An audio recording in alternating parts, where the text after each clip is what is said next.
Om Namo Bhagavate Vasudevaya. Om Namo Bhagavate Vasudevaya. Om Namo Bhagavate Vasudevaya. Welcome to today's reading from the Krishna book. We were reading yesterday the chapter titled The Gopis Attracted by the Flute.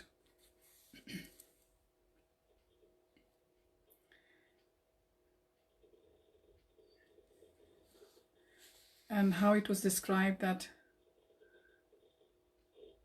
trees in the forest, even they were thinking, how come this bamboo has got such an exalted service of being a flute to Lord Krishna, and the situation of the animals, the gopis, and the rest of the forest was being described, and we will continue from there. Another gopi said, "My dear friends, Krishna is so nicely dressed that he appears to be the impetus to various kinds of ceremonies held by the women folk. Even the wives of the denizens of heaven become attracted after hearing the transcendental sound of his flute. Although they are traveling in the airplanes, enjoying the company of their husbands, on hearing the sound of Krishna's flute, they immediately become perturbed. Their hair is loosened and their tight belts are slackened. This means that the transcendental sound of the flute of Krishna extended to all corners of the universe and not just the land of Vrindavan. Also, it is significant that the gopis knew about the different kinds of airplanes flying in the sky." Another gopi said to her friends, "My dear friends, the cows are also charmed as soon as they hear the transcendental sound of the flute of Krishna. It sounds to them like the pouring of nectar, and they immediately spread their long ears just to catch the liquid nectar of the flute.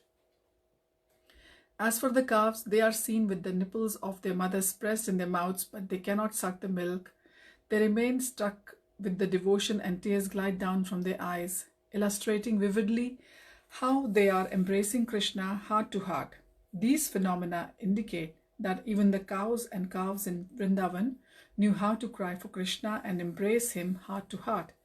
Actually, the perfection of Krishna consciousness can be culminated in the shedding of tears from the eyes." Another young gopi told her mother, "My dear mother, the birds who are all looking at Krishna playing on his flute are sitting very attentively on the branches and twigs of different trees. From their features, it appears that they have forgotten everything and are engaged only in hearing Krishna's flute. This proves that they are not ordinary birds. They are great sages and devotees, and just to hear Krishna's flute, they have appeared in Vrindavan forest as birds. Great sages and scholars are interested in Vedic knowledge, but the essence of Vedic knowledge is stated in the Bhagavad Gita, Vedescha sarver aham eva vedyaha.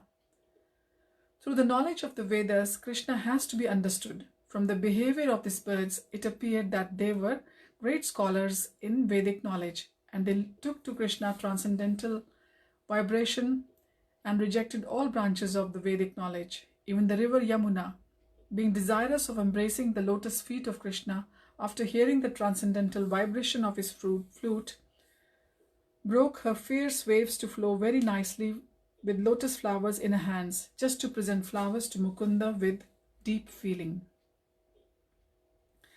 The scorching heat of autumn sunshine was sometimes intolerable, and therefore the clouds in the sky appeared in sympathy above Krishna and Balaram and their boyfriends while they engaged in blowing their flutes. The clouds served as a soothing umbrella over their heads just to make friendship with Krishna. The Aborigine girls became completely satisfied when they smeared their faces with the dust of Vrindavan, which was reddish from the touch of Krishna's lotus feet. The Aborigine girls had very full body and they were also very lusty, but their lovers touched but they were not satisfied with their lovers' touch. When they came out of into the midst of the forest, they saw that while Krishna was walking, some of the leaves and creepers of Vrindavan had turned reddish from the kunkuna powder which fell from his lotus feet. His lotus feet are held by the gopis, which are smeared with the powder.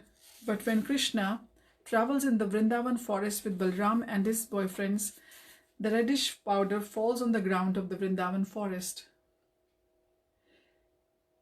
His flute saw the reddish powder on the ground and immediately took it and smeared it all over their faces. In this way they became fully satisfied, although they were not fully satisfied. Otherwise, all material lusty desires can be immediately satisfied if one comes in contact with Krishna consciousness. Another gopi began to praise the unique position of Govardhan hill in this way. How fortunate is this Govardhan hill, for it is enjoying the association of Lord Krishna and Balram, who are accustomed to walk on it. Thus Govardhan is always in touch with the lotus feet of Lord. And because Govardhan hill is so obliged to Lord Krishna and Balram, it is supplying different kinds of fruits, roots and herbs, as well as very pleasing crystal water from its lakes in presentation to the Lord. The best presentation offered by Govardhan hill, however, is newly grown grass for the cows and calves. Govardhan hill knows how to please the Lord by pleasing his most beloved associates, the cows and the cowherd boys. Another gopi said, "Everything appears wonderful when Krishna and Balram travel in the forest of Vrindavan, playing their flutes and making intimate relationship and friendship with all kinds of moving and non-moving living creatures. When Krishna and Balram play on their transcendental flutes, the moving creatures become stunned and stop their activities, and the non-moving living creatures like trees and plants begin to shiver with ecstasy. These are the wonderful reactions to the vibration of the transcendental flutes of Krishna and Balram. Krishna and Balram carried binding ropes on their shoulders and in their hands, just like ordinary cowherd boys. While milking the cows, the boys bound their hind legs with the small rope. This rope almost always hung from the shoulders of the boys, and it was not absent from the shoulders of Krishna and Balram. In spite of their being the Supreme Personality of Godhead, they played exactly like the cowherd boys, and therefore everything became wonderful and attractive. While Krishna was engaged in tending the cows in the forest of Vrindavan or on Govardhan hill, the gopis in the village were always absorbed in thinking of him and discussing his different pastimes. This is the perfect example of Krishna consciousness, to somehow or other remain always engrossed in the thoughts of Krishna. The vivid example is always present in the behavior of the gopis. Therefore, Lord Chaitanya declared that no one can worship the Supreme Lord by any method which is better than the method of the gopis. The gopis were not born in very high Brahmana or Kshatriya families. They were born in the families of the Vaishyas and not in very big mercantile communities, but in the families of cowherd men. They were not very well educated, although they heard all sorts of knowledge from the Brahmanas, the authorities of Vedic knowledge. The gopis' only purpose was to remain always absorbed in the thoughts of Krishna.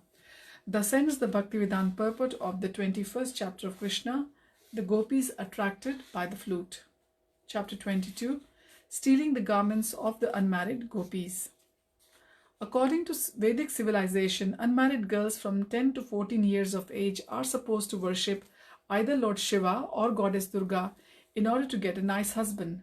But the unmarried girls of Vrindavan were already attracted by the beauty of Krishna. They were, however, engaged in the worship of Goddess Durga in the beginning of the Hemanta season, just prior to the winter season. The first month of Hemant is Agrahanya, which is October to November, and at that time all the unmarried gopis of Vrindavan began to worship Goddess Durga with a vow. They first ate Havishanna, a kind of food prepared by boiling together moong dal and rice without any spices or turmeric. According to Vedic injunction, this kind of food is recommended to purify the body just before one enacts a ritualistic ceremony. All the unmarried gopis in Vrindavan used to daily worship Goddess Katyayani early in the morning after taking a bath in the river Yamuna. Katyayani is another name for Goddess Durga. The goddess is worshipped by preparing a doll made of sand from the bank of the Yamuna. It is recommended in the Vedic scriptures that a deity may be made from different kinds of material elements. It can be painted, made of metal, made of jewels, made of wood, earth or stone, or can be conceived within the heart of the worshipper. The Mayavadi philosopher takes all these forms of the deity to be imaginary, but actually they are accepted in the Vedic literatures to be identical with either the Supreme Lord or a respective demigod. The unmarried gopis used to prepare the deity of goddess Durga and worship it with chandan pulp, garlands, incense, lamps, and all kinds of presentations, fruits, grain, and twigs of plants. After worshipping, it is the custom to pray for some benediction. The unmarried girls used to pray with great devotion to goddess Katyayani, addressing her as follows: O supreme external energy of the personality of Godhead, O supreme mystic power, O supreme controller of this material world, O goddess, please be kind to us and arrange marriage with the son of Nanda Maharaj, Krishna. The Vaishnavas generally do not worship any demigods. Srila Narottam Das Thakur has strictly forbidden all worship of the demigods for anyone who wants to advance in pure devotional service. Yet the gopis, who are beyond compare in their affection for Krishna, were seen to worship Durga. The worshippers of demigods also sometimes mention that gopis also worshipped goddess Durga, but we must understand the purpose of the gopis. Generally, people worship goddess Durga for some material benediction. Here the gopis prayed to the goddess to become wives of Lord Krishna. The purport is that if Krishna is the center of activity, a devotee can adopt any means to achieve that goal. The gopis could adopt any means to satisfy or serve Krishna. That was the super excellent characteristic of the gopis. They worshipped goddess Durga completely for a month in order to have Krishna as their husband. Every day they prayed to Krishna, the son of Nanda Maharaj, to become their husband. Early in the morning, they used to go to the bank of Yamuna to take bath. They would assemble together and, holding one another's hands, loudly sing of the wonderful pastimes of Krishna. It is an old system among Indian girls and women that when they take a bath in the river, they place their garments on the bank and dip into the water completely naked. It's changed now, I should say. They get into the rivers fully clothed. This must be the description of those times. The portion of the river where the girls and women bathed was strictly prohibited to any male, and this is still the system. The Supreme Personality of Godhead, knowing the minds of the unmarried young gopis, blessed them with their desired objective. They had prayed for Krishna to become their husband, and Krishna wanted to fulfill their desires. At the end of the month, Krishna, along with his friends, appeared on the scene. Another name of Krishna is Yogeshwara, or master of all mystic powers. By practicing meditation, the yogi can study the psychic movement of other men, and certainly Krishna could understand the desire of the gopis. Appearing on the scene, Krishna immediately collected all the garments of the gopis, climbed up into a nearby tree, and with a smiling face began to speak to them. My dear gopis, he said, please come here one after another and pray for your garments and then take them away. I'm not joking with you. I'm just telling the truth.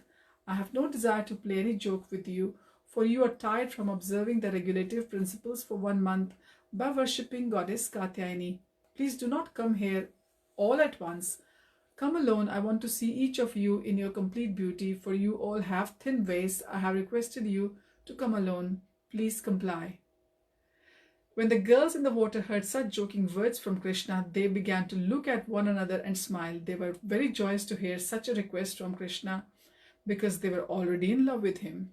Out of shyness, they looked at one another, but they could not come out of the water because they were not wearing any clothes. Due to the remaining in the water for a long time, they felt cold and were shivering. Yet upon hearing the pleasing joking words of Govinda, their minds were filled with lot of joy. They told Krishna, dear son of Nanda Maharaj, please do not joke with us in that way. It is completely unjust to us. You are a very respectable boy because you are the son of Nanda Maharaj, and you are very dear to us. You should not play this joke on us. Now that we are shivering from the cold water, kindly deliver our garments immediately, otherwise we shall suffer." They then began to appeal to Krishna with great submission. "Dear Shamsundar," they said, "we are all your eternal servitors. Whatever you order us to do, we are obliged to perform without hesitation, because we consider it a religious duty. But if you insist on putting this proposal to us, which is impossible to perform, then certainly we will have to go to Nanda Maharaj and lodge a complaint against you. If Nanda Maharaj does not take action, then we shall tell King Kamsa about your misbehavior." So we will resume our reading from here onwards. So the lovely pastimes of gopis, between gopis and Krishna, are being narrated now. And we can see that Krishna lived made full of his time on the Vrindavan soil, and we will find out more about these pastimes. At times you feel like laughing, and at times you feel in your mind that, oh my God, is it the Supreme Personality of Godhead who is doing such activities with the naive gopis? But it is our Supreme Personality of Godhead. He is the enjoyer of all what he has created. He can do anything he likes. And there is a lesson behind each pastime of his, which will unfold to us in due course of time. So have a very nice day ahead. Thank you, Narayan Keshav Prabhu, for watching live. I shall join you again all tomorrow. Have a nice day. Hari Bol.